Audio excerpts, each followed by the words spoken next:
ప్రస్తుతం ధన్వాడలో సిచ్యుయేషన్ ఏ విధంగా ఉందో మా ప్రతినిధి పూర్తి డీటెయిల్స్ సాగర్ అందిస్తారు. సాగర్ చెప్పండి, ప్రస్తుతం అక్కడ పరిస్థితి ఏ విధంగా ఉంది? దాదాపు నిన్నటి నుంచి 10 గ్రామాల ప్రజలు అయితే ఇటు ఇథనాల్ కంపెనీ ఏర్పాటు వద్దు అని చెప్తున్నారు. అయినా కానీ వెనక్కి తగ్గటం లేదు. మరి ఇథనాల్ కంపెనీ ఏర్పాటుపై అసలు దీన్ని ఏ విధంగా చూడాలి?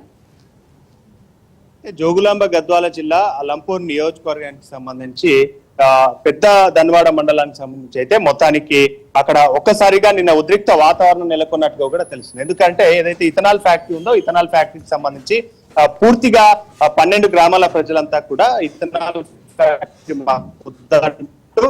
గతంలో నుంచి కూడా 6 నెలలు 8 నెలల నుంచి కూడా వాళ్ళు అక్కడ రిలే నిరాహార దీక్షలు చేస్తున్న పరిస్థితి కూడా కనిపిస్తుంది. అయితే తాజాగా నిన్న ఏదైతే ఒకసారిగా 12 గ్రామాల ప్రజలంతా కూడా అక్కడ ఇథనాల్ ఫ్యాక్టరీకి సంబంధించి పూర్తిగా కదలికలు, అంటే ఇథనాల్ ఫ్యాక్టరీని లేబర్ వచ్చి అక్కడికి చేరుతుండడం, అక్కడ క్యాంపెయిన్లు వేసుకోవడం, తర్వాత అక్కడికి కంటైనర్లు రావడానికి చూసిన ఈ గ్రామ ప్రజలంతా కూడా ఒకసారిగా శాంతియుతంగా నిరసన తెలపడానికి అక్కడికి వెళ్లిన నేపథ్యంలో ఇదంతా చూసి ఒకసారిగా కోపోద్రిక్తులైన పూర్తిగా అక్కడున్న గ్రామ ప్రజలంతా కూడా ముందుగా అదంతా కంటైనర్ నిప్పంటించి ధ్వంసం చేసిన పరిస్థితి కనిపించింది. అంతేకాకుండా అక్కడ ఉన్న బొల్లెరో వాహనాలను కూడా పూర్తిగా ధ్వంసం చేసిన పరిస్థితి కూడా కనిపిస్తుంది. దీనికి సంబంధించి ఇప్పటికే అక్కడికి అంతకు ముందుపే ఏదైతే గ్రామాలకు సంబంధించిన 12 గ్రామాలకు సంబంధించిన ప్రజాప్రతినిధులను పోలీసులు ముందుగా శాంతియుత భాగంలో వాళ్ళని అరెస్ట్ చేసిన నేపథ్యంలో ఎందుకు అరెస్ట్ చేశారు మా వాళ్ళని అన్నట్టుగా ఒకసారిగా కంపెనీకి సంబంధించి పూర్తిగా కంపెనీని రన్నింగ్ చేయడానికే, కంపెనీకి సంబంధించి పనులను ప్రారంభించడానికి ఇలా చేశారన్న నేపథ్యంలో ఒకసారిగా వాళ్ళు అక్కడికి వెళ్ళి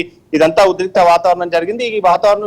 ఈ ఉద్రిక్త వాతావరణంలో ఇటు పోలీసులకు మరియు గ్రామ ప్రజలకంతా కూడా ఒకసారిగా కూడా వారికి తోపులాట మరియు రాళ్లు రువించుకున్న పరిస్థితి కూడా కనిపించింది. ఇటు పోలీసులకు వాళ్ళకు మధ్య వాగ్వివాద నేపథ్యంలో ఇటు కొంతమంది పోలీసులకు మరియు ఇటు గ్రామస్తులకు కూడా పూర్తిగా కొద్దిపాటి గాయాలైన నేపథ్యంలో నిన్న ఏదైతే పోలీసులంతా కూడా రాజోలి మండలానికి సంబంధించి 40 మంది గ్రామ ప్రజలకు సంబంధించి 40 మందిని అయితే అక్కడ నుంచి అనుమానితులుగా గుర్తించి వీడియో ఫుటేజ్ ఆధారంగా వాళ్ళంతా కూడా తీసుకువెళ్లి 40 మందిని అదుపులోకి తీసుకున్నారు. ఇందులో 12 మందిని పూర్తిగా రిమాండ్ కు తరలించిన నేపథ్యంలో 5 మందికి అయితే నోటీసులు జారీ చేసినట్టుగా కూడా తెలుస్తుంది. అయితే ఏదైతే ఈ పెద్ద ధన్వాడ తర్వాత చిన్న ధన్వాడ పూర్తిగా ఈ 12 గ్రామాలకు సంబంధించిన ప్రజలు ఇప్పటికైనా సరే మాకు ఏదైతే ఇథనాల్ ఫ్యాక్టరీ ఉందో దాన్ని పూర్తిగా ఇక్కడ నుంచి రద్దు చేయాలంటూ కూడా వాళ్ళు చెప్తున్న పరిస్థితి. దీనికి సంబంధించి రాజోలి మండల పోలీస్ స్టేషన్ లో అయితే వాళ్ళంతా కూడా ఉంచిన నేపథ్యంలో నిన్న రాత్రి అలంపూర్ ఎమ్మెల్యే విజయుడు కూడా వాళ్ళని అక్కడికి వెళ్లి పరామర్శించారు.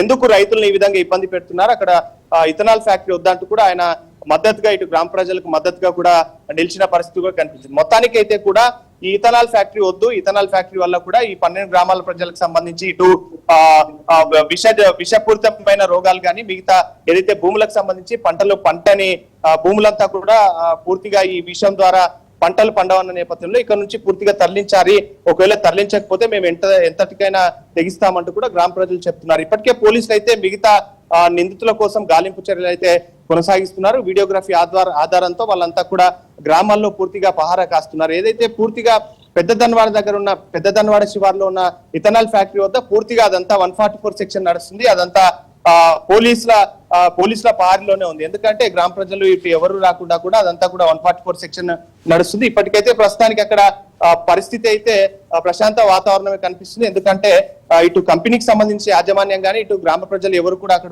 అక్కడికి రానివ్వడం లేదు.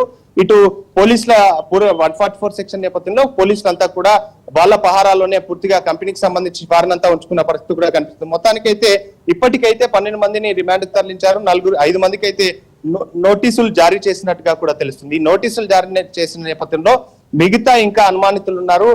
రాళ్లు రూపించడం, తర్వాత ఇక్కడ ఈ శాంతియుతంగా కాకుండా ఈ విధంగా చట్టానికి వ్యతిరేకంగా ఎవరు చేసినా కూడా వాళ్ళపై కఠినంగా శిక్షిస్తామంటూ కూడా ఇప్పటికే ఉన్న పోలీసు ఉన్నతాధికారులు కూడా చెప్తున్న పరిస్థితి అయితే కనిపిస్తుంది. మొత్తానికైతే ఈ పెద్ద ధన్వాడకు సంబంధించి ఏదైతే ఈ ఇథనాల్ ఫ్యాక్టరీని పూర్తిగా ఇక్కడ నుంచి తొలగించే వరకు కూడా మా పోరాటాలు ఆపమంటూ కూడా వాళ్ళు చెప్తున్న పరిస్థితి.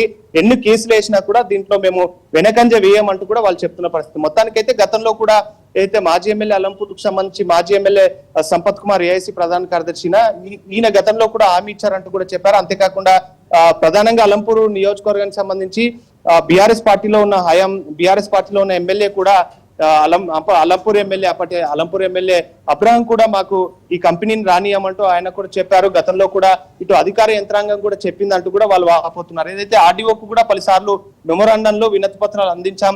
అయితే కంపెనీకి సంబంధించి కూడా పనులు జరపనీయమంటూ కూడా గతంలో అధికారులు ఇటు ప్రజాప్రతినిధులు హామీ ఇచ్చారు. కానీ ఒకసారిగా మేము గతంలో నుంచి ఇక్కడ రిలే నిరాహార దీక్షలు నిరసన కార్యక్రమాలు చేస్తున్నప్పటికీ శాంతియుతంగానే మేము ముందుకు వెళ్తున్నాం.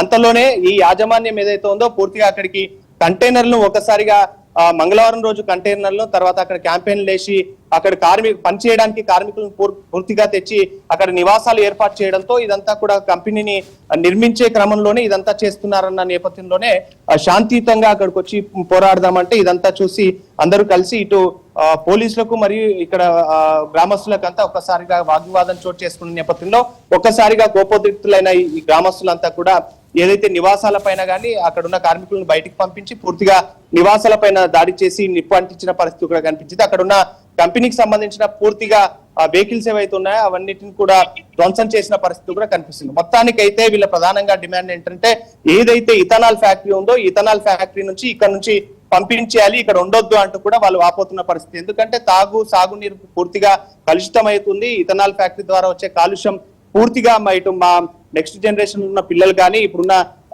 పంటలకు వ్యవసాయానికి సంబంధించి పూర్తిగా ఇబ్బందికరంగా మారే అవకాశం ఉంది. కాబట్టి మేము ఇక్కడ నుంచి ఇథనాల్ ఫ్యాక్టరీని కోరుకోవడం లేదు, పూర్తిగా ఇథనాల్ ఫ్యాక్టరీకి మేము వ్యతిరేకం అంటూ కూడా వాళ్ళు చెప్పుకొస్తున్న పరిస్థితి కూడా కనిపిస్తుంది.